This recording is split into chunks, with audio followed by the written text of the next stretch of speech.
Oh my gosh.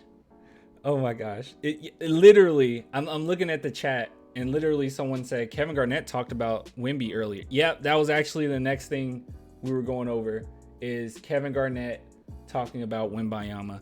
So this is a pretty short video. Thank God. Let's listen to what he has to say. He actually had the talk with Tony Allen. Will I have to speed this up? I'm not 100% sure. Kevin Garnett usually speaks pretty fast. All right, let's see what he has to say. I haven't seen any of this, once again, live reaction. But yeah, I'm sure it's pretty positive. But wait, actually, by the way, let me go ahead and say this. I don't take Kevin Garnett too seriously.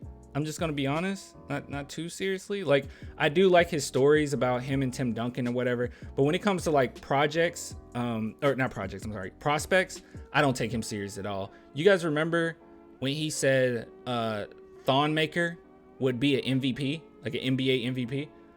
His takes are pretty bad. I mean, his takes can be his takes can be really bad. So I don't really take him too seriously with prospects. Certain guys you can listen to. Kevin Garnett is just not. He's just not one of them, bro. He gets a little too excited. Yeah, he said that. He was working out with Thonmaker and he was telling everybody he's gonna be an MVP one day. Like, it was bad. It was pretty bad. And as we know, Thonmaker was nowhere near. Not even close. Not even close. Not even close. Also, what's his real age? Okay, we'll get into this 1 minute. Hold on. What's Thonmaker's real age? Because wasn't that a thing? Like, people didn't know how old he actually was? See, this might not even be accurate. The 1997, 20, he might be older than this. Yeah, it was like a whole thing going into the draft. They didn't know how old he was. Like, he said he was 19, but really they thought maybe he was in his mid-20s at the time, or like early 20s. And that's pretty bad because that means that he would have already like been close to his ceiling. Bad stuff. He's 50 years old. Yeah, he's probably like elderly. All right, okay, just listen. Shut up, everybody. Shut up. Shh.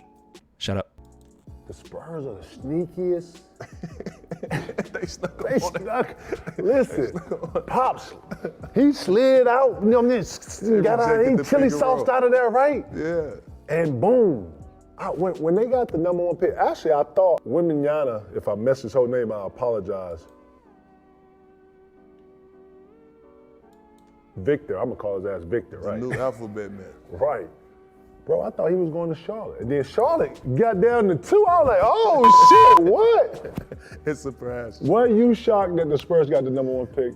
I definitely was surprised. But you look at, the Spurs' history in drafting those #1 picks, man. Yeah. I think that's a good landing spot for them. I think they're going to teach them the great part about professionalism. Mm-hmm. They're going to teach them good nutrition. I think they're going to teach them insight of longevity. I think all that coach over there does is they just groom pros, like good pros. And I love Tony Allen, by the way. I just want to say that. I know that's random. I just really love Tony Allen. So, yeah. Could no other place he probably want to be in his first year. You know what I mean? You don't want to go nowhere, city too big, you get used to the nightlife. Right. You don't want to go nowhere, you want to go somewhere where it's all about basketball. Yeah. And I think with those championship banners that's in there, it give him a good ceiling to reach. You know what I mean? Yeah, he's gonna be inspired. Timmy's in the area, he can pull up. Yeah. Pop is around. The Spurs coach is one of them coaches that, when you talk Celtics, when we always talk about, Lakers, when we talk about, players, older players, the Rockets got a great coach, the Bulls got a great coach, but older players coming back. The Spurs, you don't really hear too much about their culture. No. But they have a very, very, very deep winning culture and its habits. And it's similar to how Pat Riley kind of grooms you when you come to Miami. Pat Riley grooms you a certain way to be able to live and play in Miami. Would you agree with that? I agree, right. I agree. And you know right away what you can and can't do in Miami, blah, blah, blah, right? And that's why players are successful when they go down there and they play hard, they have a culture. Spurs are no different, man. I think. And it's the people around you too, it's the influences. Like the type of people that the Spurs draft or the type of guys that Spurs draft, that's why the Spurs can manage to have like one player on their roster that might be a little like weird, or that might be a little bit outside of the ordinary. I mean, Steven Jackson, DeJounte Murray, like guys like that. Sometimes they're a little They're a little different, but that's perfectly fine. You're surrounded around a culture that cultivates winning and cultivates maturity, and you have really great people around you at all times. So I don't know. I think that's pretty great. I mean, even if you want to go as far as Jeremy Sohan, I mean, he's pretty out of the ordinary as far as Spurs fans. He's an absolute menace, absolute destruction. But yeah, he's not an ordinary Spur necessarily. By the way, people think Tim Duncan was a nice guy. Tim Duncan was mean. Tim Duncan was really mean. Okay, he wasn't a nice guy, especially on the court. He was not a nice guy, bro. I don't know. I think this kid Victor is like you said, man, perfect situation. San Antonio is like a big small city. Yeah, big small city. You know what I'm saying? It closes early. It ain't too, obviously it's a city, and they got great fan base. Yeah, I think he's gonna learn quick too, man. And like you said, man, they're so used to having a number one type prospect like this. It helps that Tony Parker has continuity with this. I think that's gonna help a lot. Ooh, he has a lot to be able to give to him in the city. And then too, watch, I see TP playing a big part in all this. Let it start getting weird and because you got to go through some battles and ups and downs and peaks and valleys. You're gonna start seeing that brotherhood step in and that big brother coming in, keeping them motivated, and then just telling them, hey, you know what I'm saying? Like you're gonna see some of that continuity come in and help him with that. But yeah, what's impressive about his game though? He's versatile, bro. He could put it on the floor.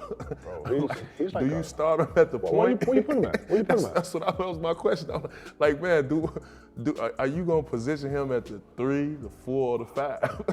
It is ridiculous. Look at this. Shooting off of 1 foot is absolutely ridiculous. That's ridiculous. Come on, bro. That's the question. That's the new question. Normally those 7-foot guys come in, you automatically put them at the center spot. I don't know if he can. Nah, you're probably gonna put him at the 3. That's what I'm thinking. I think you put him at the 3. He can run 3 through 5 in like modern NBA, obviously, but like I think they're gonna put him at the 3 eventually. Guard, because you gotta turn around. You got to guard now. Can you guard a 3? He long as shit. Like God. What's the point of the beeping? You can still hear it. Damn.